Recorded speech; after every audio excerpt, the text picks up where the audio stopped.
एक समय की बात है, एक राजा था जो अपने राज्य में बहुत न्यायप्रिय और दयालु था।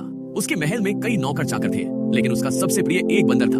राजा को बंदर पर बहुत विश्वास था, इसलिए वह उसे हमेशा अपने साथ रखता था। बंदर राजा के प्रति बहुत वफादार था और हर समय उसकी सेवा में लगा रहता था। एक दिन राजा जंगल की सैर से लौटकर बहुत थका हुआ है। उसने बंदर को कहा, मैं सोने जा रहा हूँ, तुम मेरी पहरेदारी करना। बंदर ने कहा, जी मालिक, मैं पूरा ध्यान रखूंगा। राजा गहरी नींद में सो गया। बंदर पूरी ईमानदारी से राजा की रखवाली कर रहा था। तभी एक मक्खी आकर राजा की नाक के पास बैठ गई। बंदर ने मक्खी को भगाने की कोशिश की, लेकिन वह बार बार लौटकर राजा की नाक पर बैठ जाती थी। बंदर को यह देखकर बहुत गुस्सा आया।